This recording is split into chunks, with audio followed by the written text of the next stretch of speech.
नमस्कार मेरे प्यारे साथियों, कैसे आप सभी लोग। आशा करता हूँ बिल्कुल ठीक होंगे। दोस्तों, अगर आप एक न्यू इन्वेस्टर हैं, म्यूचुअल फंड में इन्वेस्ट करना चाहते हैं या आपने हाल ही में इन्वेस्टमेंट करना चालू किया है, तो दोस्तों काश ये आपने ये 8 गलती तो नहीं की हैं। तो ये वीडियो आपके लिए बहुत महत्वपूर्ण होने वाली है, क्योंकि अगर आप ये 8 गलतियां नहीं करेंगे तो आने वाले भविष्य में 8 साल 10 साल बाद आपके पास बहुत अच्छा फंड होगा और बहुत ही अच्छा अमाउंट होगा। अगर आपने ये 8 गलतियां की तो आपके पास हो सकता है थोड़ा कम फंड हो, कम पैसा हो, तो आपके लिए ये वीडियो बहुत ही महत्वपूर्ण हो सकती है।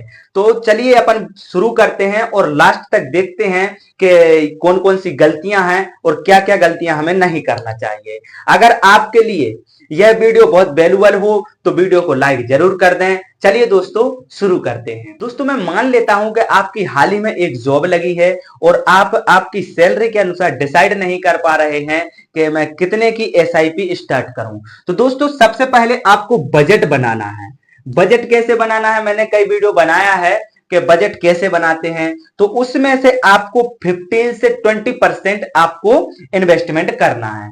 मान लेता हूं मैं आपकी 15,000 सैलरी होगी, तो 15,000 में से आप अपना 1,500 2,000 रुपए इन्वेस्टमेंट करना चालू कर दीजिएगा। इसके बाद आपको अपने भविष्य का टारगेट क्लियर करना है कि मैं जो इन्वेस्टमेंट कर रहा हूं किस लिए कर रहा हूं। अपने बच्चे की शादी के लिए कर रहा हूं या अपने रिटायरमेंट के लिए कर रहा हूं कि मुझे बुढ़ापे में काम आएंगे ये पैसे। भविष्य में अगर मेरा कोई नहीं हुआ, बच्चे मेरे को नहीं दिए पैसे, तो मेरे पास ये फंड होना चाहिए। जब आपका टारगेट क्लियर हो जाएगा तो आपके पास बहुत एक बड़ा सवाल खड़ा होगा कि एसआईपी अब कहां करें। एसआईपी कहां करने से पहले ये सुनो कि एसआईपी कहां नहीं करना है। एसआईपी आपको बैंक में नहीं करना है, किसी एजेंट के थ्रू नहीं करना है और डिस्ट्रीब्यूटर के थ्रू नहीं करना है। क्योंकि दोस्तों, आप बैंक से करेंगे तो आपको रेगुलर प्लान थमा दिया जाएगा और आप एजेंट से करेंगे तो कुछ उसमें कमीशन उसका रहेगा, और आप डिस्ट्रीब्यूटर से करेंगे तो आपसे भी कमीशन रहेगा, फंड से भी कमीशन रहेगा। तो आने वाले भविष्य में आपका जो बजट बनने वाला होगा, फंड बनने वाला होगा, उसमें से अभी अगर ये कुछ परसेंट का आपसे कमीशन ले लेंगे तो आपका फंड क्या ही रह जाएगा। इसलिए अब देखते हैं कि भाई एसआईपी करें तो करें कहां से। आप ऐप से एसआईपी करिएगा। म्यूचुअल फंड में इन्वेस्टमेंट करना है आपको तो आप किसी भी ऐप से कर सकते हैं, जैसे एंजल वन है, ग्रो है, जीरोधा है, अप स्टॉक है, फोन पे है। फोन पे से तक आप एसआईपी कर सकते हैं। तो दोस्तों, मैं ऐप के लिए क्यों कह रहा हूं कि ऐप में आपका प्रॉपर दिखता है कि पोर्टफोलियो कितना है, कितना प्रॉफिट में है, कितना लॉस में है, कब निकालना है। आप तुरंत हैंड टू हैंड जो काम कर सकते हैं वो आप ऐप के द्वारा कर सकते हैं।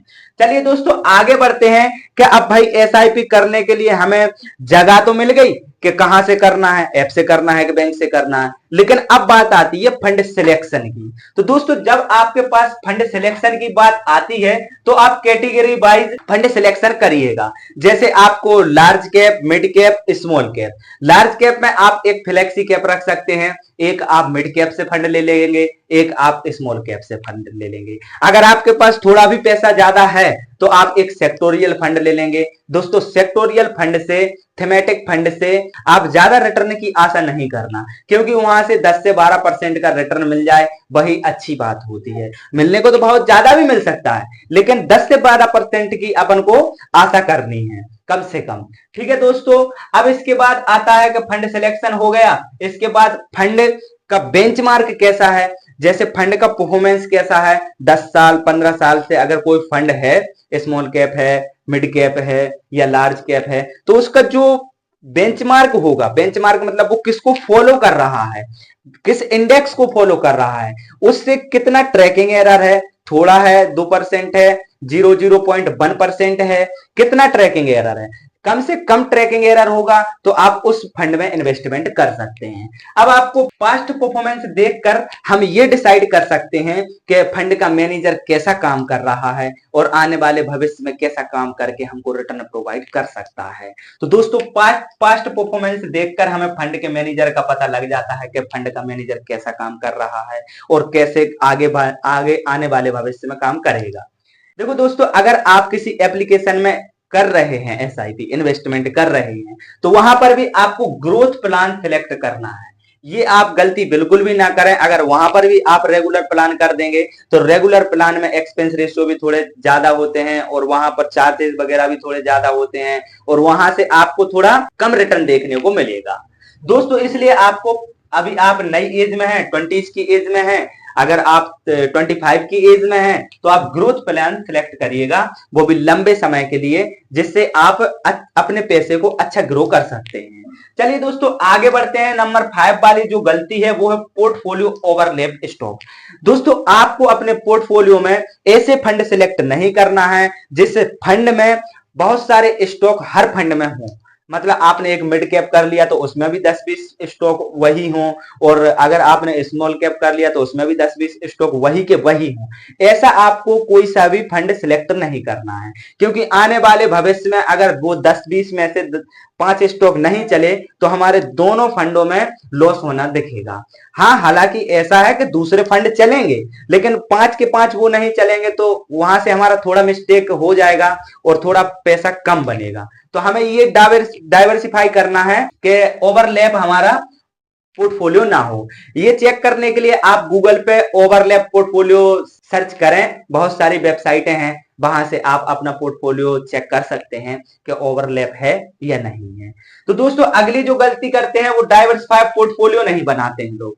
क्या है दोस्तों डाइवर्सिफाई पोर्टफोलियो कैसा नहीं बनाते हैं? कई लोग हैं जो स्मॉल कैप में डालेंगे, अगर मिडी कैप में डालेंगे या स्मॉल कैप मिड कैप में, ऐसे डाइवर्सिफाई करके पैसा नहीं डालते हैं। तो दोस्तों आपको पोर्टफोलियो डाइवर्सिफाई कैसा करना है?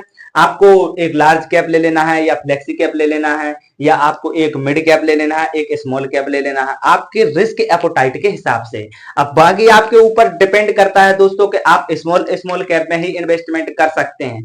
कब कर सकते हैं? जब आपका टाइम होरिजन 15 साल से ऊपर का हो और आपके अंदर वो क्षमता हो साइकोलॉजी झेलने की। क्योंकि ऐसा हो सकता है कि अगर आपने स्मॉल कैप फंड ही ले लिए तो हो सकता है 3 साल तक आपका पोर्टफोलियो माइनस में ही दिखता रहे।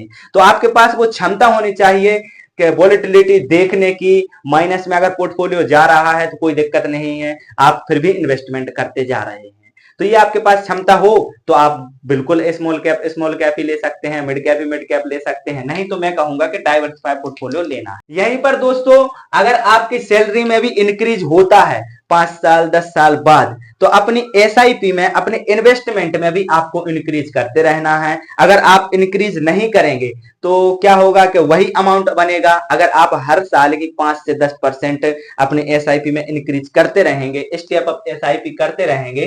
तो दोस्तों मैंने स्टेप अप एसआईपी के बारे में भी एक वीडियो बनाया है, डिस्क्रिप्शन में मैं लिंक दे दूंगा, आप उस वीडियो को भी देख सकते हैं। तो दोस्तों यहाँ पर आपको हर महीने आपकी जैसी सैलरी बढ़ती जाए, जैसे आपकी 30,000 हो गई, 35,000 हो गई, 40,000 हो गई, तो आप ना अपनी एसआईपी को बढ़ाते जाएं, जिससे आपका अमाउंट है ना बहुत जल्दी इंक्रीज होगा और आप जल्दी आप फाइनेंशियल फ्री हो जाएंगे। यहीं पर आप देखते हैं कि अब इन्वेस्टमेंट आप करना चालू कर दिए, अब सब कुछ हो गया है, सब सही से कर लिया।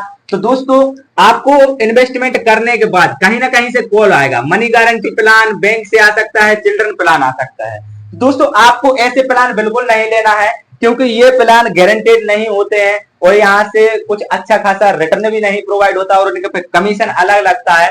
तो यहाँ से आप कमाएंगे 2 करोड़ और यहाँ से आप कमाएंगे 1 करोड़। तो दोस्तों इतना डिफरेंस होता है आने वाले लॉन्ग टर्म में। तो दोस्तों आप ये समझ जाइएगा, आपको ऐसे प्लान नहीं लेना है। आपको म्यूचुअल फंड में इन्वेस्टमेंट करना है तो दोस्तों आपका जो एसआईपी अमाउंट है वो सिलेक्ट कर लेना है। उसके बाद आपको ऐप के थ्रू इन्वेस्टमेंट करना है। फंड सिलेक्शन करने के लिए दोस्तों आपके पास कैटेगरी होना चाहिए। आपके ऊपर डिपेंड करता है कि आपका रिस्क एपोटाइट कितना है। आपका लॉन्ग टर्म है तो आप स्मॉल कैप मिड कैप के साथ जा सकते हैं। अगर आपका टाइम होरिजन कम है, 5 साल से कम है, तो दोस्तों आप लार्ज कैप के साथ जा सकते हैं। यहीं पर आप बेंचमार्क को जरूर सिलेक्ट करें कि जो हम पोर्टफोलियो में फंड लेने वाले हैं वो उसके इंडेक्स से कितना ट्रैकिंग एरर पास कर रहा है। ठीक है दोस्तों, यहीं पर आपको ग्रोथ प्लान लेना है, पोर्टफोलियो में ओवरलैप स्टॉक नहीं करना है, डाइवर्सिफाई पोर्टफोलियो बनाना है और स्टेप अप एसआईपी करना है। ठीक है दोस्तों, आशा करता हूं अगर आप ये गलतियां नहीं करेंगे तो आने वाले भविष्य में आप बहुत ही अच्छी ग्रोथ अपने फंड की कर सकते हैं, अपने फंड को बहुत बड़ा कर सकते हैं। दोस्तों अगर वीडियो वैल्यूबल लगी हो तो वीडियो को लाइक कर दें और साथ ही साथ हमारे चैनल पे अगर आप नए हो तो चैनल को सब्सक्राइब जरूर कर दें। तब तक के लिए धन्यवाद। जय हिंद साथियों।